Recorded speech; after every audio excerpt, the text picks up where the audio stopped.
Hey crew, it's Bit, and I'm back with some more esoterica. Today we are diving back into the works of Mr. Rudolph Steiner. This is an outline of occult science we are reading aloud and discussing as we go along the various points brought to light by the text. It is not the format for everyone, but people do find value in it, so you are more than welcome to tag along as we continue our exploration. Before we begin, however, if you are unfamiliar with me, any of my unconventional beliefs, or if at any point in time I lose you in terminology, there will be several playlists linked in the corner above, in the box down below, along with the original source material and the link for my book, where I teach people to do magic responsibly, so that you can get a better understanding of who I am and why I say the things that I do. With that being said, we are going to dive in and continue our exploration of the outline of occult science with Chapter 4, with the caveat that we will absolutely not be getting through Chapter 4 today. This is 125 pages worth of text, and so we will probably be here for close to a week. I will try to find a natural stopping point around an hour so that we can do it in the most efficient way possible. If it's a little short, it'll be a little short. If it's a little long, it'll be a little long. Chapter 4. The Evolution of the World and Man. From the foregoing observations, it will be seen that man's being is built up of four principles: the physical body, the etheric body, the astral body, and the vehicle of the ego. I disagree with this, and I will say it in no uncertain terms. The definitions that he uses to me are incomplete and not sufficient. To me, the three divisions, and it is three divisions, is body, mind, and spirit. The body is the physical incarnation. It is the temple of God, which is given to you to navigate through 5D space. The part of you that navigates through 5D space is the soul, and the soul is the individualized spark of divinity that is you making the decisions for the body, equal to the ego. And then you have the spirit, which is the part that allows things to happen. It is the part that makes the actual changes occur. When you make the decision to wiggle your fingers, you don't do that. You make the decision and a spark is sent along your nervous system. That spark is the spirit. There is a longer explanation as part of the Divine and the Trinity explained, where we get into that. But that is the three divisions. There is no four. There is no extra. There is no outside of, right? The physical body, the etheric body, and the astral body. Now, the etheric body is going to be kind of related to the spirit. It is the part that allows it to happen. And the astral body, at least to my understanding, is going to be the equivalent of the soul. But the soul and the ego are the same thing. It is the part that makes the decisions for the 5D navigation device. And yes, you are not in 3D space. You have knowledge of both time and thought. And so you are in 5 dimensions: length, width, height, thought, and time. Those are the 5 dimensions.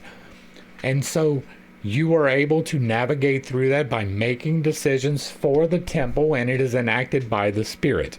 And so to me, all of the arguments about the etheric body is an insufficient one. It is not complete, and it does not explain it in nearly enough detail for me to go with that, right? And the separation of the astral body and the ego is stupid, right? The astral body is the part that you can project. It is the part that you can send out to observe in other places. Whether that is true or not is irrelevant. It is the part that makes the decisions, and that is exactly the same as the ego. And so, back to the text. The ego works within the 3 other principles and transforms them. By means of this transformation are formed on a lower level the sentient soul, the rational soul or intellectual soul, and the consciousness soul. That is separating one thing into 4 things for absolutely no reason. Rationality and intellectuality are intricately linked. Rationality can be linked to wisdom, and wisdom is applied intelligence, but they are not separate, right? Intelligence and making rational decisions is entirely dependent upon being conscious, because you cannot make decisions if you are not consciousness, or if you don't have consciousness, and if you don't have sentience, you don't have the ability to think, and therefore you cannot make rational or intellectual decisions. And so, this entire sentence, by the means of this transformation, are formed on a lower level. The sentient soul, the rational and intelligent soul, and the consciousness soul is completely bullshit. There is no separation between these four things other than the arbitrary designation that you are placing upon them because of a preconceived notion. You have already decided that these three different things are correct, and this is your explanation of one of them, and you are not doing it correctly. On a higher level of human existence are formed the spirit self, the life spirit, and spirit man. And again, that is a completely arbitrary designation being applied because of a preconceived notion. You have already decided that this thing is correct, and this is your explanation for that. There is no reason to separate the spirit self and your life spirit. Right? Now, spirit self would indicate the Holy Spirit, which is quite literally every single atom in existence, anywhere in the entirety of existence, right? Every single atom is part of the Spirit. The inaction that we see sometimes is the change that happens, but the change is intrinsic to the Spirit. There is no difference between the life spirit, the spirit self, and the spirit man.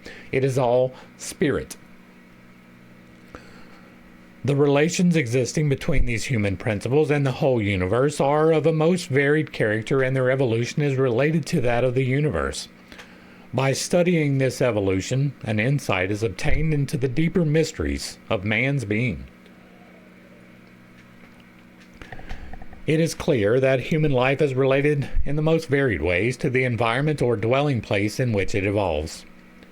Physical science, through to the facts presented to it, has already been driven to the opinion that the earth itself, man's dwelling place in the broadest sense of the word, has undergone evolution. That is a absolute truth. There is no, right, that is not an opinion. Physical science, through the facts, has been driven to the opinion that the earth has been undergone evolution. There is no equivocation about that. That has happened within our own lifetimes, right? We have seen brand new lands develop. In my lifetime, there has been a couple of new lands that rose up out of the ocean due to volcanic activity. That would be evolution. We have seen several places destroyed completely by storms, right? Most recently being Appalachia here in the United States, where entire cities were covered with mud and completely changed. Pathways gone forever. New rivers formed. New courses of rivers established. That's evolution. There is no opinion that that has happened. That is a factual statement. There has been evolution upon the earth. And that's not even taken into consideration the glaciations that have predominated the history of the earth, right? We have much more commonly been frozen than we have been defrosted. The current situation is one of the warmest that we have ever had, and that is by no means a danger.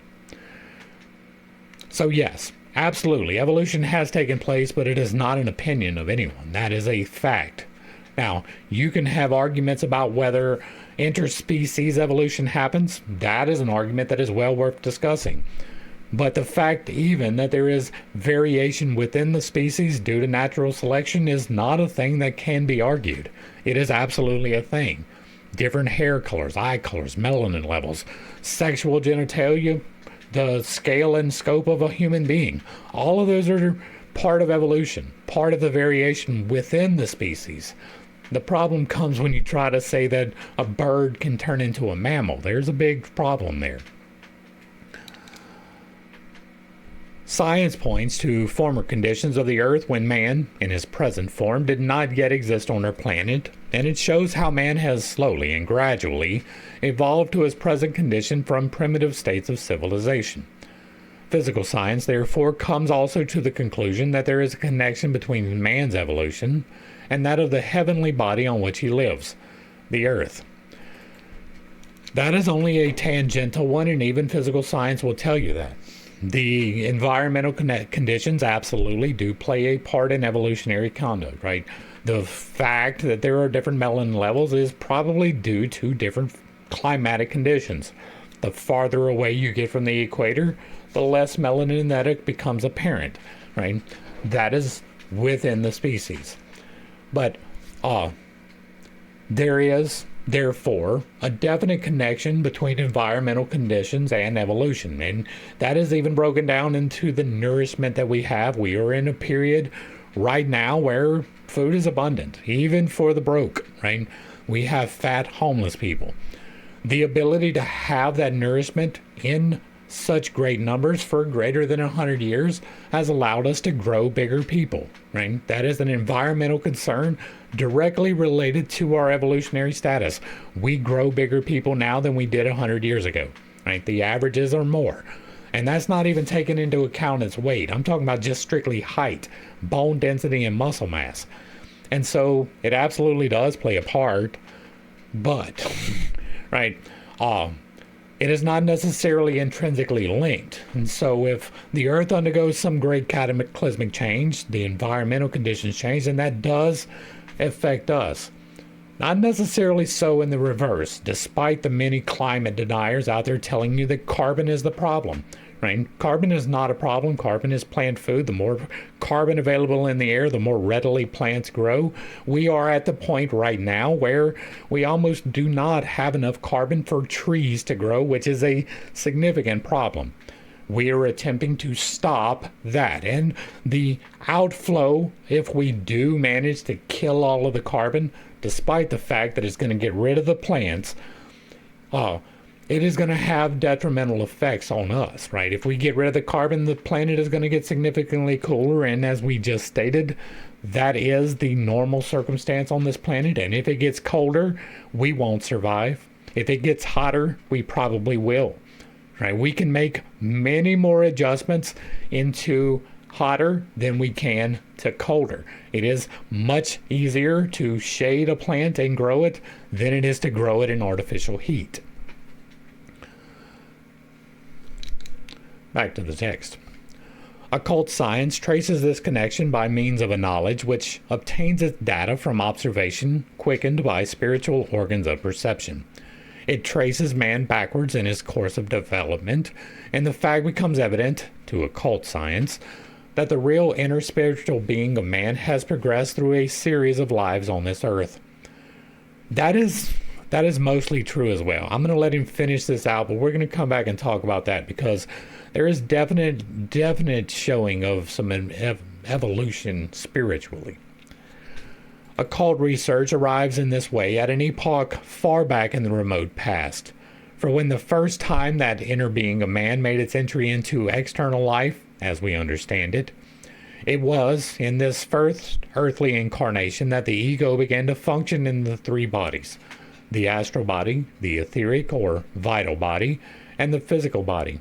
And then it carried over the results of that activity into its next life. Okay, so there have definitely been progression in man's understanding in our recorded history. Now, whether that history extends farther than we have recorded it is an entirely different argument. The 12,000-year disaster cycle is a very good place to start if you want information in that particular line of thinking. But even within our own epoch, and by epoch I am stretching 6,000 years here, right? If we go all the way back to the times of Noah, right? We'll stop at Noah. The world was horrible and it was overrun and it was destroyed. Well, when they came out of the destruction, it wasn't much better. You read through the law of the Torah and you will find out that human beings were pretty terrible, right? The reason why the law was enacted was to separate the Israelis from the surrounding people by giving them more moral structure. Never mind the fact that that moral structure was not complete. There was many completely immoral acts contained within the Old Testament that were absolutely endorsed by the God of the Israelites. But regardless, they did separate themselves from those around them. Their laws on sexual intercourse was different, right? They said, hey, you can't have sex with your mother or your sister or your brother's wife. Those are all good things for a variety of reasons, and that is a moral understanding that was better than what was previous. But they also had the thing where if you picked up a stick on the wrong day, they were to beat you in the head with a rock until you quit breathing. That was a thing. That is a little bit less of a moral authority than we currently reside in. And that's not even the big one, right? The big one. What happens to somebody in the Jewish system if they rape someone else? Well, they're required to pay the father a certain amount of money and then marry the girl that they raped. Well, we have a different understanding of that now. Our current understanding is that if you rape somebody, you should be physically incarcerated. That's a good way of putting it. Where you will be taken care of appropriately. Right? We have a better moral understanding than the law that was given by the God of the Israelis. To the God of the Israelis, there was nothing wrong with raping someone except that you had to pay remuneration, right? You had to marry her.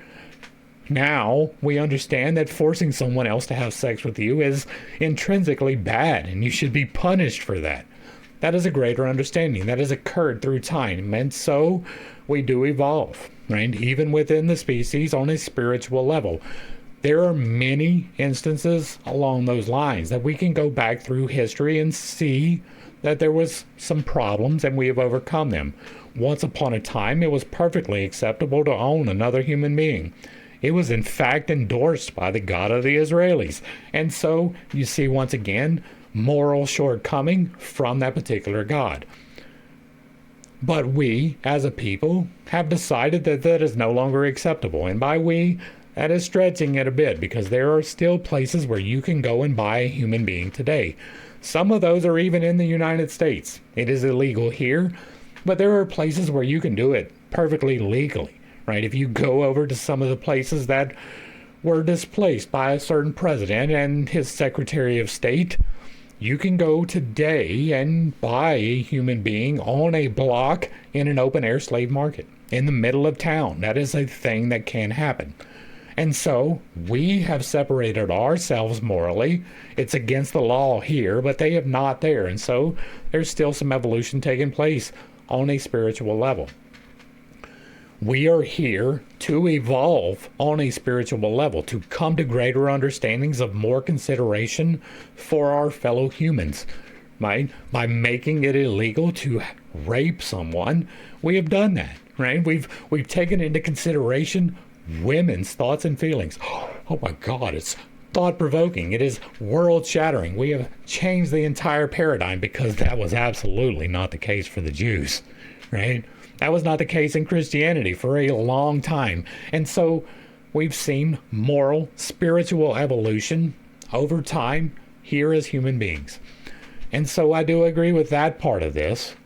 But again, he dives into these etherics and astrals. I do believe that there is a separation. The body is different from the soul. The part that makes the decisions lives. The part that doesn't dies. That's real. The spirits you don't even really have a whole lot of control over. That's the part that keeps your heart beating. It makes you breathe, makes your fingers wiggle. You can make decisions and the spirit carries them out, but you don't really have that direct control of the spirit like you do the soul and the body. And so there is a division. It's just not defined right? It is assigning some things in the wrong spot, and it is assigning other things in the wrong spot. And so it's just kind of wrong. And again, lens of history, we have greater understanding through better studies. And so I'm not condemning Mr. Steiner for his misunderstanding of the situation. Many people misunderstand that particular situation. All right. Back to the text. If in our investigation we proceed backwards, in the manner indicated as far as that epoch, we discover that the ego finds an earth condition in which the three bodies, physical, etheric, and astral, are already developed, and in which they bear a certain relation to each other. There is absolutely, I'm going to say this before we finish the paragraph, there is absolutely no circumstance in which you are going to be able to investigate and proceed backwards and come to a point where this was not a thing. There is no step along the way where you will not find conscious decisions being made by human beings. That is one of the problems with evolution. We do not have the interstitial, right? The period between this species and us. There is nothing. There are a few species that have died off. Some of them did interbreed, so there was a little bit of a carrying on. But for the most part, that's a no. For the most part, there is not going to be any record anywhere of this human that was not cognitive. Let us see what he's going to finish up with here. The ego is, for the first time, united with the being composed of these three bodies. When? Give me that reference. Show me that science. Show me where the ego is, for the first time, united to the being composed of these three bodies. Show me that. Give me that evidence. You cannot, because it does not exist. There is no evidence anywhere that a human being was ever existent without their ego. Now, that is taking into consideration, right, mental retardation, and I know that's not a popular word, but it is quite literally the technical definition for it, right? And it covers all of the various problems. I am not singling out any one of them. But they have some cognitive issues, and that is due to deficiencies of genetics. It really is that simple. And so you can make the argument that some of the people who are suffering from these mental deficiencies don't really have an ego. But that is not the human species. That is not the overarching of the human species, and it never has been. As a matter of fact, those people tend to not reproduce, and therefore they are removed from the genes. And the genes somehow manage to mutate back into those things. That is not the normal, right? That is not even really a separation of the ego, because the ego, even for someone who is severely nonverbal, severely non-physically capable, still has the ability to think and make choices. Those choices can be severely limited due to their capacity, but they do have some that they can make. And that's the ego. The ego makes choices, even if it is as simple as, am I going to go to the bathroom or not? Am I going to change my clothes or not? Am I hungry or not? Those are choices that we make cognitively. We make with understanding. Like you can make the argument that dogs don't. You cannot make the argument that humans don't. And so again, this is definitely a misunderstanding of things.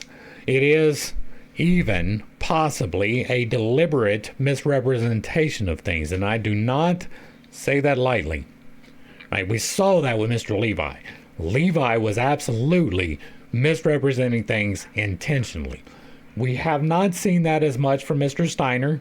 This seems to be probably just a simple misunderstanding on mechanics of what an ego actually is, and to be fair, the lens of history, this was right when those theories were coming about, right? Freud was just rising his nasty little head, wanting to have sex with his mama, and Jung was over there trying to figure out the shadow, but it was happening concurrently with this. This was like 1910, 1912, I think it was.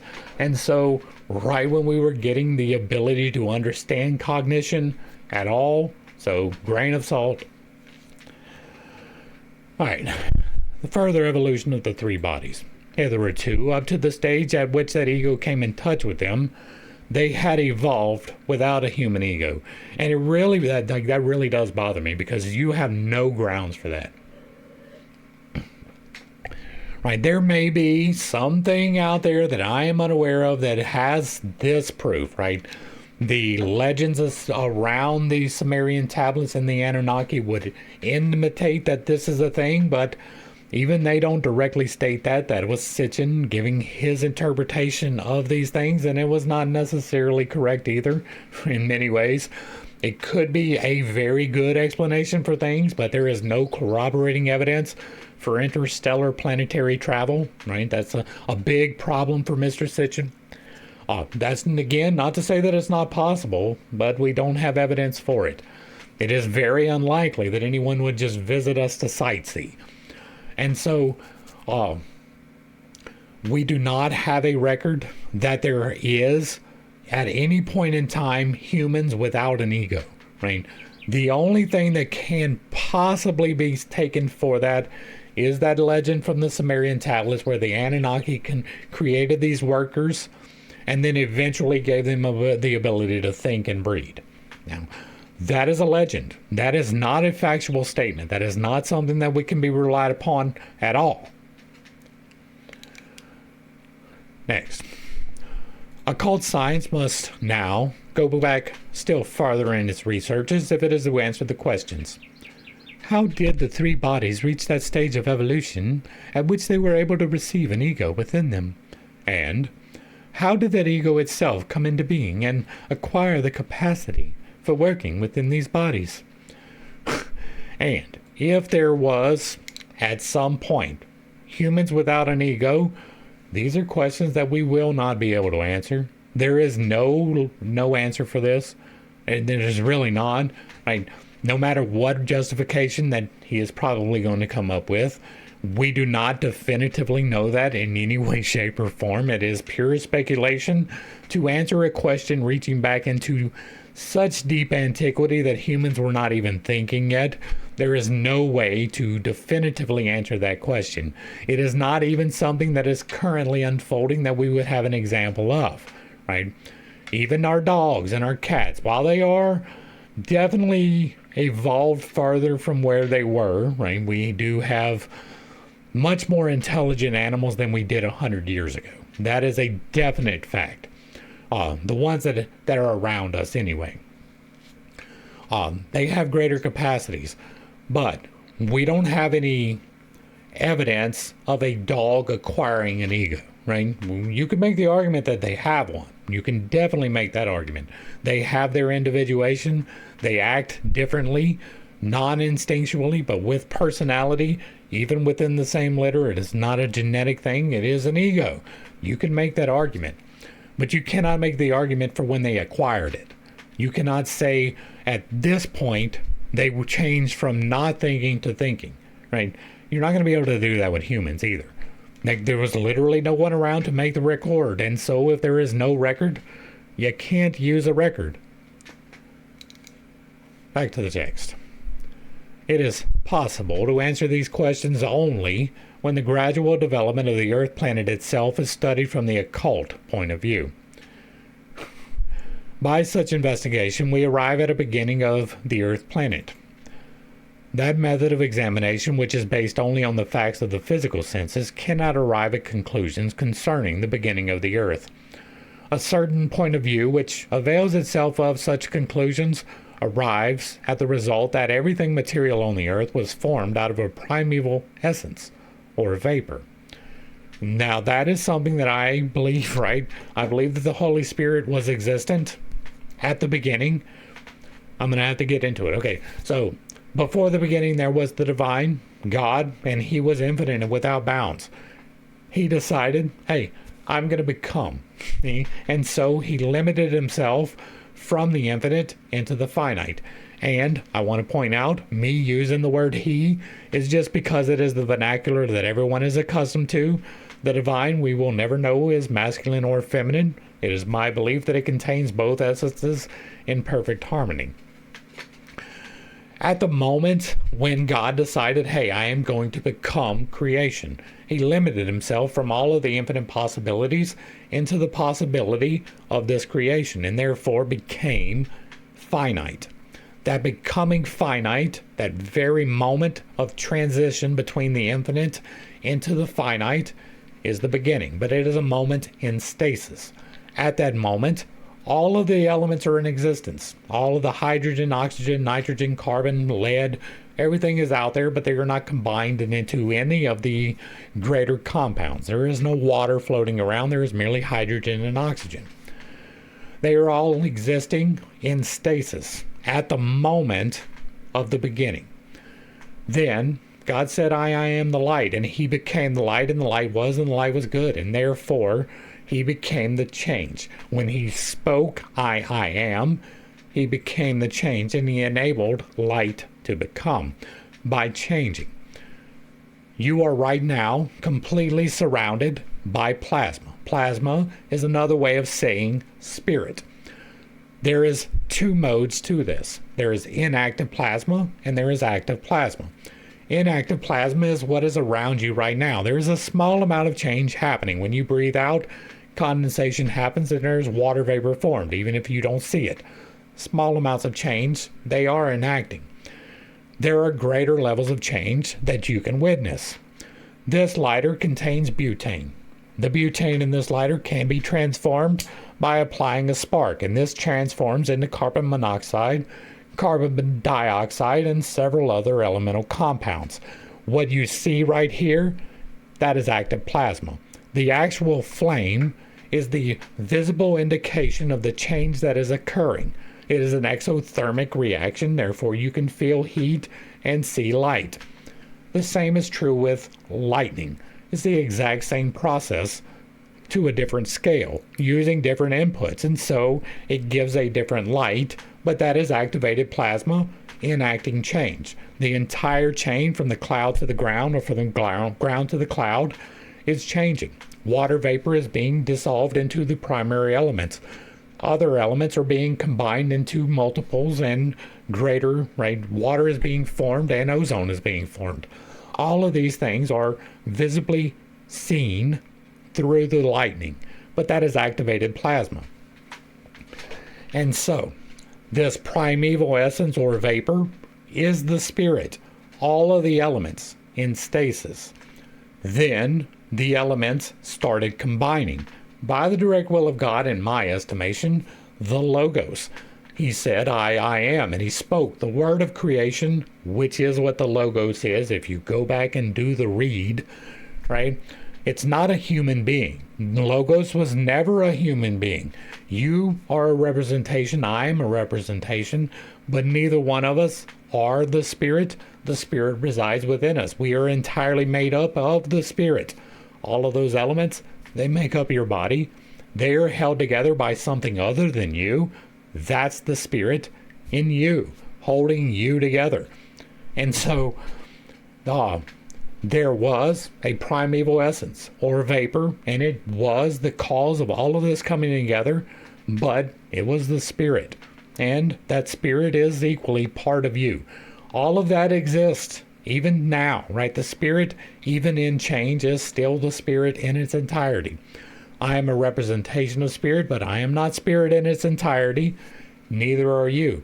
We are composed entirely of Spirit, but Spirit is not entirely us, right? Got it? Hopefully that was clear. If not, let me know and I'll try again. Back to the text. It is not the purpose of this work to enter more fully into such conceptions of our planet's origin, for in occult science, the important matter is not merely to inquire into the material processes of the Earth's evolution, but, first and foremost, to discover the spiritual causes lying behind what is material. I can do that really quickly. The spiritual cause lying behind what is material is the experience of being here. That is the entire reason. Me having an experience, you having an experience, all of humanity having an experience, all of non-humanity having an experience, that is the point of existence. Now, that's purely speculative. That is due to a divine revelation to me through a spiritual experience, so take it with a grain of salt. But that is what has been revealed to me. That is my understanding of things that has allowed me to live a much happier, beneficial, manifesting magic life. And so it works for me. And that's the entire cause, right? To have an experience. Like, God can't have the experiences because he has all of the experiences. Like, there is no grief to God because when you die, you go back to God. So why would he grieve you? Right? There's no joy. He already knew the outcome. But through us, he can have the experience of life. Through us, he can have the experience of finding something new for the first time and being overawed. Like going on a 5-mile hike and finally cresting the ridge and seeing the valley below you. And just be taken over with awe of the creation, right? That's an experience that God can have because he created it. But he can have that experience through your eyes. He can take what you have and he can say, that's why I did it. Right? It's about the experience, both good and bad. I know that's a hard one for people to experience, to digest as well, right? The bad experiences do serve a purpose. We are here for the experience. Otherwise, there's no point in being here. If we see before us a man raising his hand, we may consider his action in two different ways. We may examine the mechanism of the arm and the rest of the organism in order to describe the process as it takes place from the purely physical standpoint. Or, we may direct the spiritual vision to what takes place in the man's soul, and there discover what constitutes the inner motive for raising the hand. That's the wrong way of doing that too, right? What does it matter why he raised the hand? What you want to say here is that you can direct the spiritual vision to what takes place in the man's soul and discover the motivation, right? Not just the inner motive, but the mechanism, right? You can discover the energetic manipulations, because it is an energetic manipulation, right? It is quite literally energy flowing from your brain to your fingertips, right? There is a nervous signal that is sent out. And so it's not about discovering the motive of why you raised your hand. It is discovering the motivation that allows the hand to raise. And that's not like, I want to raise my hand to get attention to me. It is the mechanical process of the physical signal being sent. And if occult vision is true, which I do believe it is, you can see it, right? You can see it happen. The energy move in the actual arm if you are looking in the right way. But that is with the caveat that you are expecting it, and so you might be experiencing it that way. All right. In this way, an investigator trained in occult research sees spiritual processes behind all the events of the physical sense world. In his eyes, all transformations of the material part of the Earth planet are manifestations of spiritual forces lying behind what is material.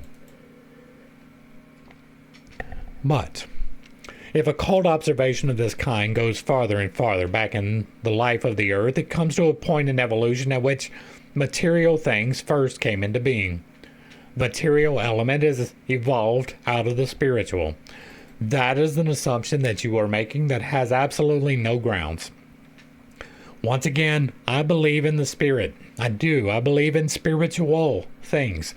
But there is no reason to believe this. There is no underlying need for this to have happened, for it to be a real thing, right? There is no intrinsic evolution out of the spiritual that is implied in this evolution of the physical. I know that goes against everything that all of these people say, but so far we have not found a whole lot of reason to believe the things that they say. You do not know, right? Up to this point, the spiritual element was the only one existing. Prove that, right? Now again, obviously, if physical things didn't exist, then there would not have been a physical existence. But there is nothing to say that there was a spiritual existence prior to. I do believe that there is, right? I believe the soul is eternal, but maybe it wasn't as we view it, right? Maybe we were having experiences in a different way, on a different scale, with different bodies. That is entirely possible. I believe that the soul is eternal. It is part of the divine. It was individualized at some point. I don't know when. It may be reassimilated entirely at some point. I don't know when. But I do know that I am different from other people. I do know that I do exist. I know that it is only within the physical realm that I corporeally exist. I do believe that there are things outside of the corporeal, but all of those are speculative. This is a speculative assumption that is made, right? That there was a spiritual existence and therefore it had to go through a couple of steps and become physical. And while that is possible, it is not something that we can speak on definitively. We do not have any records from when man first became.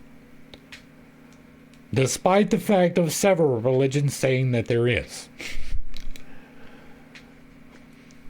By occult investigation, the spiritual element is perceived, and the observer can see how it becomes partly condensed, as it were, into matter. We have before us a process which is taking place on a higher level, much as though we were observing a lump of ice being formed by artificial means in a vessel of water. Refrigeration was brand new then, too. Just as we see the ice being condensed out of what was previously only water, so may we, by means of occult observation, watch the condensation of what was previously entirely spiritual, so to speak, into material things, processes, and beings. And here you have the intrinsic problem with the spirituality argument, right? This is through spiritual observation, occult investigation. What does that mean? It means you are going into a meditative state and contemplating things in the past. And while it is possible that you may be seeing some accurate things, there is no reason to make that assumption. You are going into this expecting to see something, and you see exactly that. You have taken the Brahmanical writings, which is where this idea comes from, right from the Brahmas, and you have taken those writings, and because you have believed what is there, you have found evidence for what you were expecting to find. That doesn't mean that it can't be true, but it does mean that you were looking for something and you found exactly what you were looking for. That does indeed seem to be the pattern of humanity, right? You buy a new car, you will see that car on the road even if you had never seen one before. When you buy a car of a specific color, you will see that exact make and model on the road more readily than you did prior to it because you are keyed to seeing that thing. That is true for all kinds of things, right? I say all of the time, and this one pisses people off, but if you are looking for racism, you are going to find racism everywhere you look. If you are looking for sexism, you're going to find it everywhere you look, whether or not that is actually valid. And many times, most times, I would even venture, it is not valid, especially in this day and age. You will find what you are seeking, whether you realize that or not. And so if you go into it with a preconceived notion, you are going to get that confirmed by your mind, which is where you are going for the confirmation. And again, that's not to say that it cannot be independently corroborated, but those things require extraordinary claims, require extraordinary proof. Saying that you saw the creation of things, that requires extraordinary proof. I tell you that I did, right? This book, I describe at least in part that experience. But that is not to say that you should take that as a fact. That is to say that this was my experience, this was my understanding of things, and this is how it appears to me. It actually works. But that is not to say that it is unequivocally that. There are many things that I can be wrong upon, and that is most definitely one of them. Now, I have been able to do things because of this understanding that most people can't, and that may be linked and may not. Again, speculative. There is no reason to believe this at all, right? None. There is no reason to believe that there was a spiritual reason for the formation of the earth. It is entirely possible, I believe, that we are here for the experience that is intrinsically linked to spirituality. And so even my own understanding of things is more in accordance with this in slightly different terms, and yet I will still maintain speculative. In this way, the physical Earth planet was evolved out of a cosmic spiritual essence. And again, I do believe that there was a process by which the physical planet was evolved from the spirit, that there was entropy and cooling. I do believe in those things. And everything that is combined materially with the Earth planet has been condensed out of what was previously united with it spiritually. We must not, however, think that everything spiritual was at any one time changed into material form, but in the latter, we have before us merely the transformed portions of what was originally spiritual.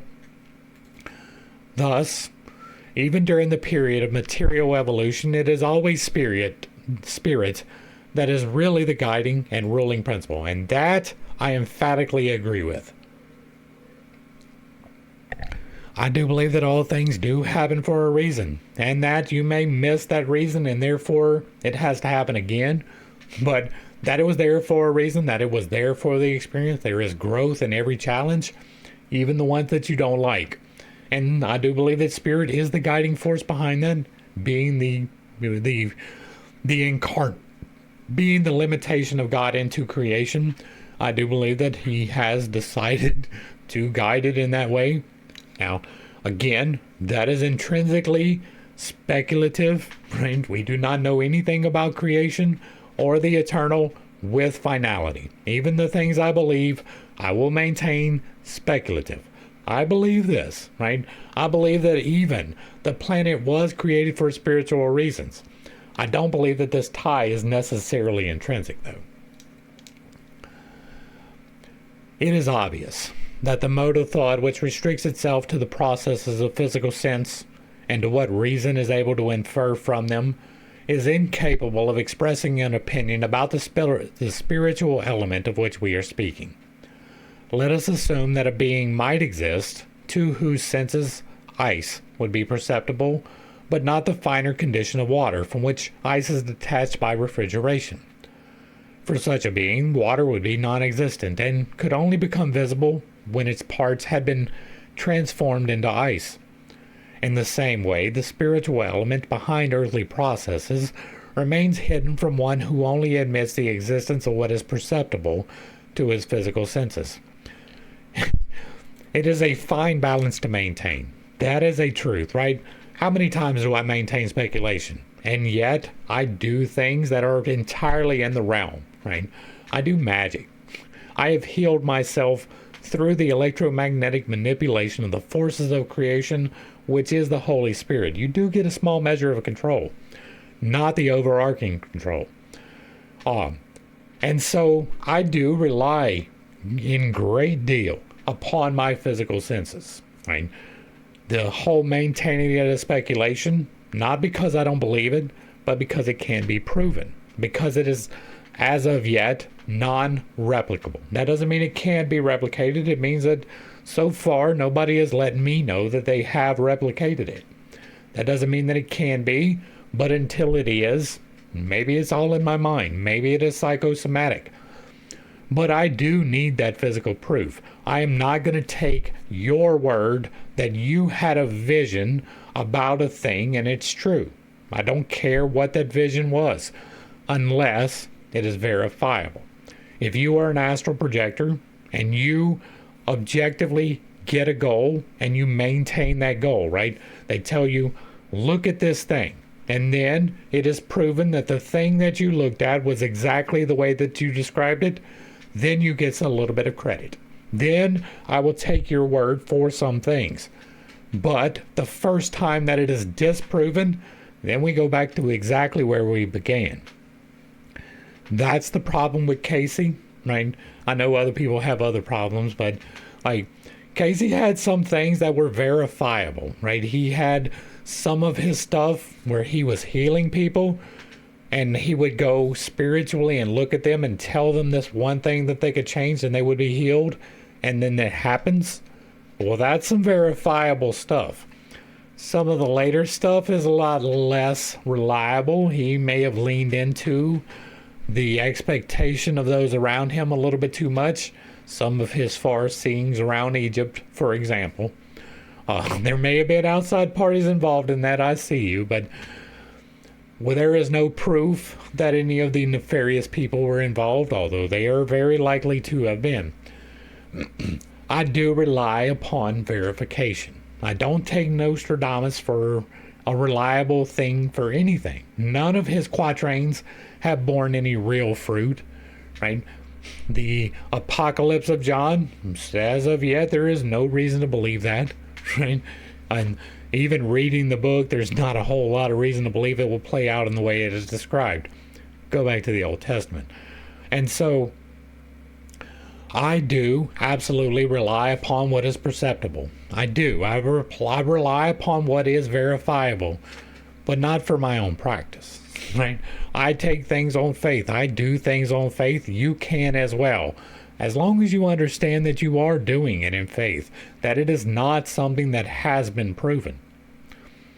That is a major distinction that has to be maintained all the way through, right?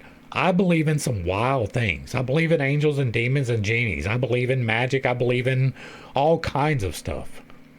But unless it is a provable thing, I will maintain the things I believe as speculation as hard as I argue against their beliefs as speculation. And hopefully I manage to do that. I do attempt it. Back to the text. And if from the physical facts which he now perceives, he draws correct conclusions about earlier conditions of the Earth planet, he can penetrate only as far as that point in evolution at which the previous spiritual element was partially condensed into material substance. Such a method of observation no more discovers the spirit previously existing than it perceives the spirit which even now rules unseen behind the world of matter. And that's another one of those things, right? I can enter an altered state without any chemical compounds, which allows me to see the spirit. Now, is it the spirit in its entirety? No. But it is the mechanics. It is the manipulations, right? I can see orbiting around beings and things an aura. Now, whether or not that is something other people will be able to verify, I'll never know, but for me, it is absolutely a thing. I can see around a tree or a human or a rock the magnetic emanations that they give. To me, that is the spirit, perceiving the spirit which rules unseen behind the world of matter.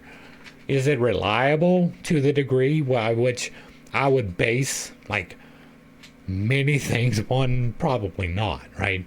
But I have been experimenting with it. It is how I do what I do is through the manipulation of those forces. And so to me, they exist and are manipulatable. Maybe not in an objection or an objective way, but to me, absolutely they do. And I use the physical, right? I do take things on faith, but I do require some physical confirmations, and I have had those, right? I've had the physical confirmation of the cyst being removed from my throat, from my back being healed, from my leg being healed, right? I kick up to 2 miles a day tomorrow, and like we're just over 3 months out from a broken leg. That is because of what I do, right? Because of the magic. That is why it healed so much. Now, that magic is divine. I am using God's will to do it. And so, faith and practicality melded. To me, at least. Even if nobody else agrees. To me, there is no doubt about that. Even though I maintain it's speculative, right? The fact that I can talk to you is proof, right? The way that I talk to you right now is much different than the way when we started. Because I can physically do it differently. I'm able to express emotions and excitement and disappointment and all of those things.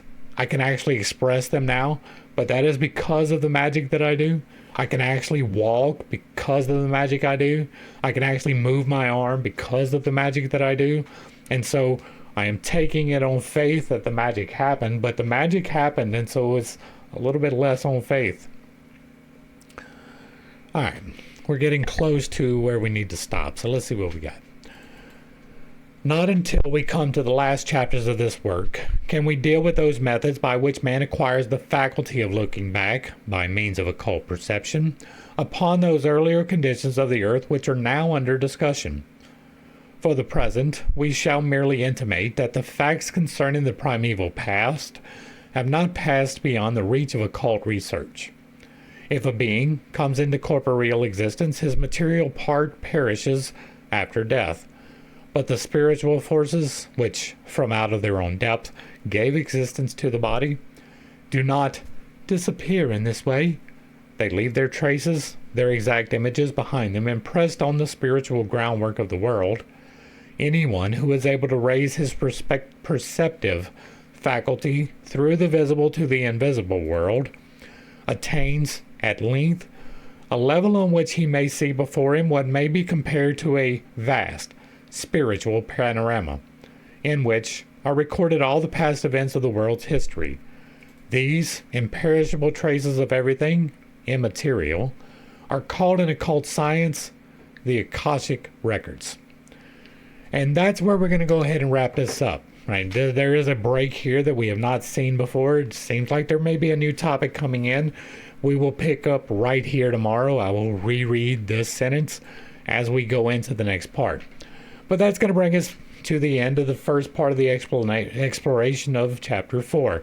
Hopefully I brought a little bit of enlightenment and not too much confusion to a series of somewhat difficult topics. I understand I have some unconventional beliefs, and I do have a tendency to step on toes when I relay those. It is not intentional, but it is not something I apologize for. Maintaining speculation where it belongs is vitally important. That is not to say that you cannot take these things on faith, but do so with a grain of salt, right? Do it with the expectation that it is real, but not to the point where you will be disappointed beyond hope if things do not work out correctly. Try to have a greater understanding. Bring in as much knowledge as you possibly can. And if this brings you knowledge of the divine, this brings you peace with the divine, that is perfectly fine for you, right? If you believe in Judaism, Judaism is a perfectly fine system if you follow it correctly, right? Now, that is not to say that you should follow all of the laws, because there are several of them that would probably be against the law today. But for the most part, there's nothing wrong with intentionally using a religious system in the correct manner. The problem gets to be if you rely upon that as infallible, because there is nothing infallible about the Bible. There is nothing infallible about any of the control systems. There is nothing infallible about the book that I wrote. There is nothing infallible about the things that I believe. I am willing to be corrected in everything that I do. Every single step of anything, if I get proven wrong, I am willing to change that. Even the things that I hold rather firmly. I have already done so. If you watch the Bible study, that was me deconstructing my own faith, right? I did not start that study where I ended it. It was two completely different places, and I was not happy about that, but I walked through it, right? I allowed my belief to be corrected by greater information. And that greater information, it didn't come from some outside source, right? I wasn't going to all of these people who are out there bitching about the Bible every day. And there's a lot of them, right? There are a lot of people who make their bread and butter just complaining about the Bible. And I could do that, right? I could do that more effectively than they do. That's not the energy I want, because honestly, most people are ignorant. Most people are not seeking knowledge, and their experience doesn't require them to have it. My experience required me to have knowledge. There was no doubt about that. Your experience, if you're this far in this video, your experience is probably requiring you to have knowledge as well. And having knowledge is having knowledge of all the things, true and not. Now, you will never have all the knowledge about anything. Even personal things, you will not have all the knowledge about. There will be things beyond your understanding, and you have to take those on faith. But the things that can be proven should be proven if you are going to take them on faith. I don't take Darwin on faith. I don't take the Bible on faith. I don't take my own beliefs to a large degree, right? They are things that I put into place, and so it is less on faith for me. But it began with faith. Faith is the belief that a thing is possible. But you should not believe that a thing is possible that is beyond, right? You're not going to be able to spontaneously fly or even levitate. As far as I am able to determine, there are no reliable accounts of anyone levitating. That's not to say it's outside of the realm of possibility, but there are no reliable accounts of that. There are no real reliable accounts of farsight. There are some semi-reliable. There have been some people that have proven the ability to do it. but not consistently, not to the degree that would be required. And so it is take it on faith, trust but verify. Your life should consist of trust but verify, right? Don't just dismiss everything just because it seems a little out of the box. There are some out of the box things that are true. But don't just accept everything just because it has been around for a while, because there are some things that have been around for a while that are probably not true. And that's where I'm going to go ahead and wrap today up, and we'll be picking up tomorrow with the continuation of this exact same chapter on the evolution of world and men. If you like what I'm doing over here, let me know down below. Give me a like, a share, a follow, throw me a comment. Whether you agree or disagree with anything that was said, put it in the box down below, and if it remains respectful, it gets to remain up. If you really like what I'm doing over here, hit me with that super thanks. Consider joining for a membership or picking up a copy of my book where I teach you to do magic responsibly. To the crew, thanks for hanging out. I appreciate every single minute that you are here with me, and I am praying for you every single day. Until next time, I love you. God loves you. You are perfect, whole, and complete, just the way that you are. And this has been Fitz Tate. Peace.